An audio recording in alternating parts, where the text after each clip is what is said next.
Subscribe now and press the bell icon. Never miss an update. Hello everyone, welcome to my YouTube channel.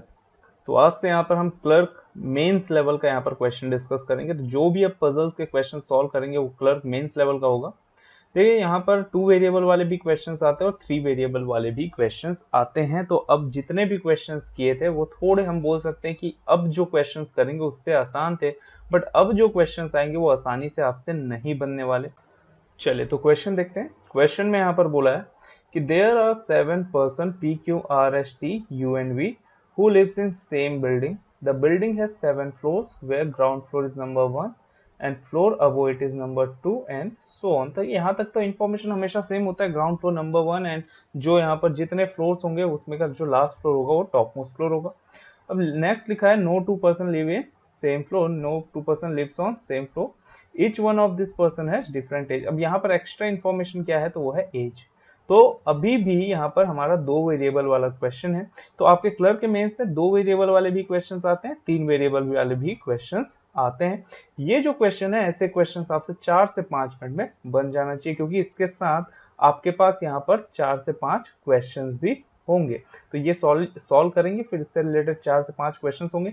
तो questions के साथ आपको इसको 4 से 5 minute में सॉल्व कर लेना है। और जब आप पीओ की बात करते हो तो पीओ में यहाँ पर 7 से 8 मिनट लगते हैं जब आप पजल सॉल्व करते हैं। क्लियर? तो मैक्स टू मैक्स टाइम आप इसके लिए कितना दे सकते हैं? 4 से 5 मिनट। चलो अब यहाँ तक तो इन्फॉर्मेशन था। अब लिखा हुआ है कि U T Q V do not live at ground floor. Ground floor में कौन नहीं रहता? अच्छा, ग्राउंड फ्लोर में कौन नहीं रहता? तो यू टी क्यू वी। तो यहाँ पर मैं पहला हिंट बना लेता हूं कि कौन कौन रह सकता है फर्स्ट फ्लोर में। तो देखो कौन नहीं रह सकता? U T Q V. तो बचा क्या? एक बचा यहाँ पर हमारा P, दूसरा बचा हमारा यहाँ पर R और तीसरा बचा यहाँ पर हमारा S। तो P रह सकता है, R रह सकता है और S रह सकता है। ठीक है, कौन सा फ्लोर में? First floor. तो नंबरिंग कर लेते हैं भाई। ये हो गया हमारा फर्स्ट फ्लोर, ये हो गया सेकंड, देन उसके ऊपर थर्ड, फोर्थ, देन उसके ऊपर फिफ्थ, देन उसके ऊपर सिक्स, देन उसके ऊपर 7। टोटल 7 फ्लोर है। तो यहाँ तक हम नंबरिंग कर लिए। चलिए उसके बाद यहाँ पर हमको क्या बोला है कि age of U and V are 24 and 60 respectively. अब देखो यहाँ पर रिस्पेक्टिवली लिखा है, इसका मतलब हुआ यू का एज 24 और वी का एज 60। तो मैं सेकेंड चीज इसको रख लेता हूँ, क्योंकि इसको पुट तो नहीं कर पाएंगे। तो यू का जो एज है वो 24 है और जो v का एज है वो 60 है। तो u का 24 और v का 60। नेक्स्ट लिखा है age of person living at 7th floor is 50 and the age of person living at 3rd floor is 20। अब देखो यहाँ पर हमको बोला है कि जो 7th फ्लोर में रहता है उसका एज 50 है। तो मैं क्या करूंगा, इधर लिखूंगा नेम और इधर रखूंगा एज। ठीक है, तो 7th फ्लोर वाला जो पर्सन है उसका एज कितना है? वो है 50 और जो 3rd फ्लोर वाला पर्सन है उसका एज कितना है? तो वो है 20। क्लियर? तो यहां तक आपको क्लियर हो गया होगा। तो इधर एज रखेंगे एक तरफ और एक तरफ रखेंगे नेम। चलो नेक्स्ट यहाँ पर क्या लिखा हुआ है? Age of Q is double the age of U. तो यू क्यू का जो एज है वो किसके डबल है? यू के एज का डबल। यू का एज मुझे पता है कि भाई वो कितना है? 24। तो क्यू का जो एज है वो 2 इंटू यू होगा, क्योंकि डबल है। तो मैं बोल सकता हूँ क्यू का जो एज होगा वो होगा 48 ईयर्स। ठीक है, और यहाँ पर आगे लिखा है none of them lives at 3rd floor. तो भाई ऑब्वियस सी बात है 3rd फ्लोर में 20 वाला है और मुझे पता है कि यू का एज 24 है और क्यू का एज 48 है। तो मैं यहाँ पर लिख ही देता हूँ कि भाई क्यू और यू यहाँ पर नहीं होंगे। ये हमको बता दिया कि क्यू और यू 3rd फ्लोर में नहीं होगा। और क्यू का जो एज है वो यू के एज का डबल है। यहाँ पर हमारा इस वाले लाइन में लिखा है कि age of Q is double the age of U, इसीलिए क्यू का एज मैंने यहाँ पर 48 लिया। ठीक है, चलो तो थोड़ा सा कैलकुलेटिव दिख रहा है मुझे यहाँ पर क्वेश्चन। फिर लिखा है age of T is equal to the average of sum of ages of V and P and the age of T is 40। तो टी का एज दे दिया कि वो 40 है। ठीक है, बट टी का जो एज है वो किसके इक्वल है? Average of sum of ages of V and P. तो एवरेज क्या होता है? तो वी, तो मैं यहाँ पर इस सेंटेंस को इक्वेशन के फॉर्म में लिखता हूं। तो t equal to V plus P upon 2। क्योंकि यहाँ पर लिखा है कि age of T is equal to the average of sum of ages of V and P. तो एवरेज तो आपने पढ़ा होगा, एवरेज कैसे निकालते हैं भाई, दोनों को ऐड करके divide by 2, number of observation 2 है।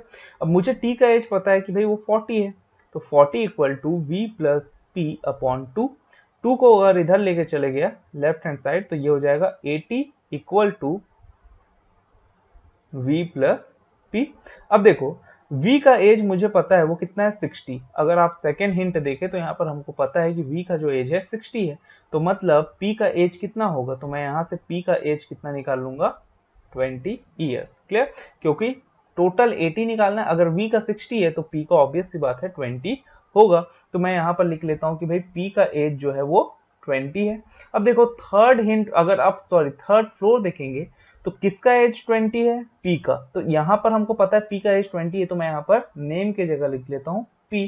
तो थर्ड फ्लोर में p आएगा और यहाँ पर इसका एज क्या होगा 20 ईयर्स। तो ये हमको पता चल गया। चलो नेक्स्ट यहाँ पर लिखा हुआ है age of person living at second floor is 1 more than the age of person living at first floor. अब ये पॉइंट बहुत ही इंपॉर्टेंट है। यहाँ पर हमको लिखा है जो सेकेंड फ्लोर में जो पर्सन रहता है उसका एज फर्स्ट फ्लोर में जो पर्सन रहता है उससे एक ज्यादा है। तो इसको मैं हिंट किस तरीके से बनाऊंगा कि जो सेकेंड फ्लोर में पर्सन है उसका एज फर्स्ट फ्लोर वाले के पर्सन से एक ज्यादा होगा। क्लियर, या फिर इसी को हम ऐसे भी लिख सकते हैं कि भाई ऐसे भी बोल सकते हैं कि जो फर्स्ट फ्लोर में जो पर्सन है उसका सेकेंड फ्लोर वाले से एक कम होगा। तो दोनों चीज बोल सकते हो कि सेकेंड वाले का फर्स्ट से एक ज्यादा या फिर फर्स्ट वाले का सेकेंड वाले से एक कम। ठीक है, चलो नेक्स्ट यहाँ पर लिखा हुआ है कि T lives just below the floor at which Q lives। तो T कहाँ रहता है, जस्ट Q के नीचे and just above the floor at which U lives। तो T जो है वो किसके नीचे है, जस्ट Q के नीचे, और किसके जस्ट ऊपर है, U के नीचे। तो यहाँ पर अगर इस चीज को पुट अप करें तो देखो क्या बनाएंगे भाई, T जो है वो किसके जस्ट नीचे रहता है, तो Q के नीचे। तो Q के जस्ट नीचे कौन आ जाएगा, T, और किसके जस्ट ऊपर रहता है तो वो है U के। तो U के जस्ट ऊपर रहेगा तो U जो है T के जस्ट नीचे आ जाएगा। तो ये तीनों साथ में आएंगे, Q, T और U, ये तीनों को हमको साथ में रखना है।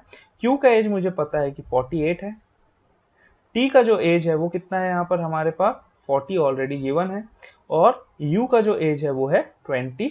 तो ये जहां भी आएंगे तीनों Q, T, U साथ में आएंगे, Q ऊपर होगा, देन उसके नीचे T, देन उसके नीचे U। तो इस वाले लाइन से यहाँ पर हमको पता चल गया कि T lives just below the floor at which Q lives। तो Q के जस्ट नीचे T and just above the floor at which U lives। तो U के जस्ट ऊपर T। क्लियर, तो ये हमको पता चल गया। फिर यहाँ पर लिखा है T does not live at third floor. तो T थर्ड फ्लोर में नहीं है। अगर ये नहीं भी देता ये इंफॉर्मेशन तो भी हमको इससे फर्क नहीं पड़ता, क्योंकि हमको पता है कि T ऑब्वियस सी बात है थर्ड फ्लोर में नहीं रहेगा, क्योंकि कौन है यहाँ पर, P है। और लास्ट यहाँ पर लिखा हुआ है कि S is older than R। तो S जो है वो किससे बड़ा है, R से। तो इसको मैं इस तरीके से बना देता हूँ कि S is older than R। तो S का एज R से ज्यादा होगा। अब देखो यहाँ पर हमारे पास टोटल 5 हिंट है। अब इसको हम पुटअप करने का ट्राई करते हैं। देखिए फर्स्ट हिंट का तो कोई मतलब नहीं है, क्योंकि यहाँ पर फर्स्ट फ्लोर में कौन कौन आ सकता है, P, R, S। अच्छा, फर्स्ट फ्लोर में P नहीं आ सकता क्योंकि थर्ड फ्लोर में आ गया, तो अभी R और S तो यहाँ पर फर्स्ट फ्लोर में आ सकते हैं। तो ये यहाँ पर R और S दोनों ही आ सकते हैं। तो ये फर्स्ट हिंट तो मैं पुट नहीं कर पाऊंगा। सेकेंड हिंट तो एज से रिलेटेड है, तो इससे कोई मतलब नहीं है हमको। थर्ड हिंट भी यहाँ पर हमको एज से रिलेटेड है, क्योंकि सेकंड का जो एज हुआ वो फर्स्ट से एक ज्यादा है, तो इससे भी मतलब नहीं। तो फोर्थ हिंट को यहाँ पर हम पुट करेंगे कि Q, T, U को एक साथ तीनों को रखना है। अब देखो Q, T, U तीनों के लिए एक साथ जगह चाहिए, मतलब लगातार 3 प्लेस खाली होना चाहिए। अगर मैं यहाँ पर स्टार्ट करूं 7th फ्लोर से, तो देखो 7th फ्लोर खाली तो है, बट यहाँ पर हमको पता है इसका एज क्या होगा, जो पर्सन बैठेगा 50 साल। अब हमको पता है कि Q का एज कितना है 48, और Q का एज अगर 48 है तो वो 7th में नहीं आ पाएगा। तो Q जो है वो 7th में नहीं आ पाएगा। ये चीज समझ में आया होगा, क्लियर, क्योंकि इसका एज क्या है 48।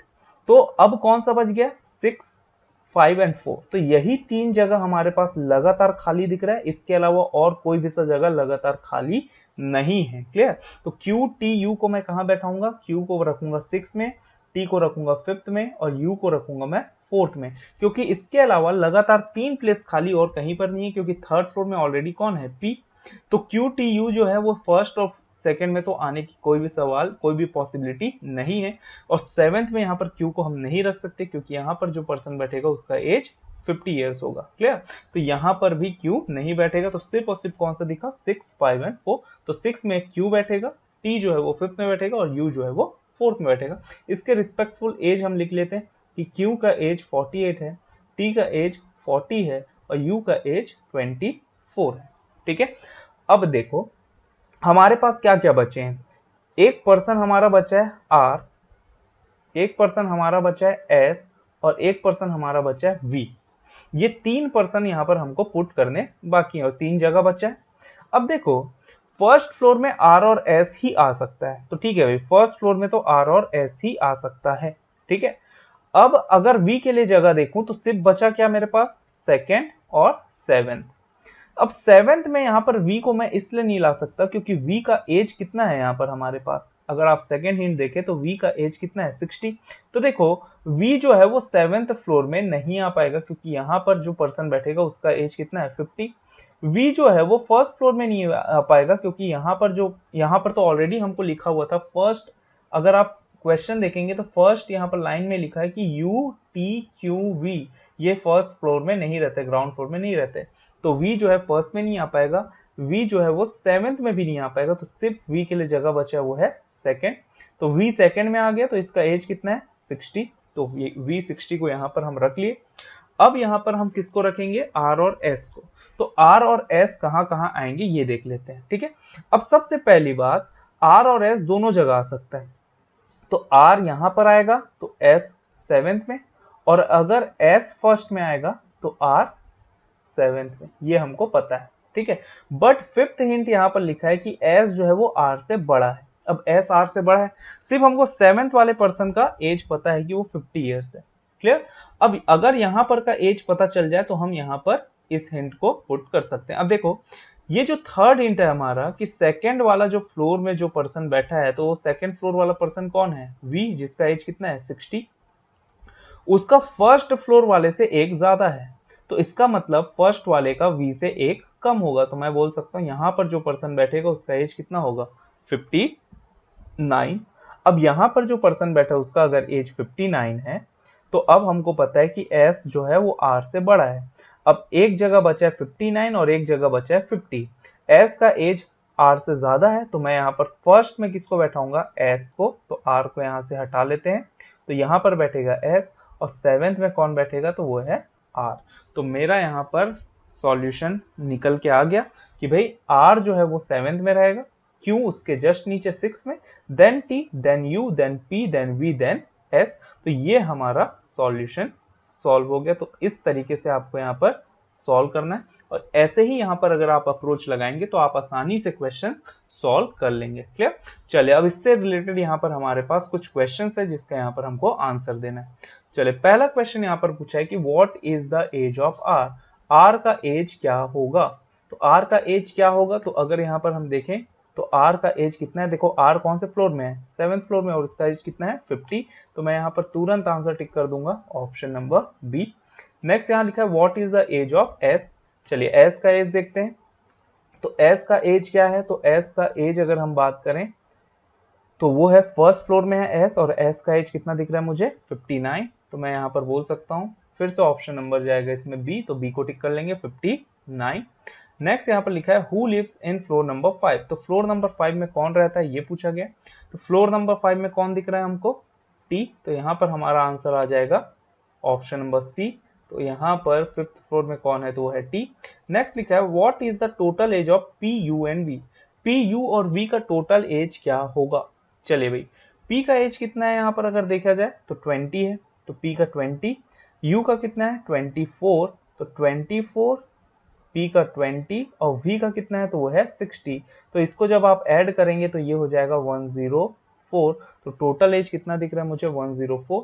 तो यहाँ पर 104, यहाँ पर ऑप्शन नंबर डी हमारा सही हो जाएगा। तो कुछ इस तरीके से यहाँ पर हमको आंसर्स देने। तो अगर आपने सॉल्यूशन सही बना लिया तो ऐसे आंसर्स यहाँ पर टिक करने में आपको 30 से 40 सेकंड लगेंगे, उससे ज्यादा यहाँ पर आपको नहीं लगने वाला टाइम।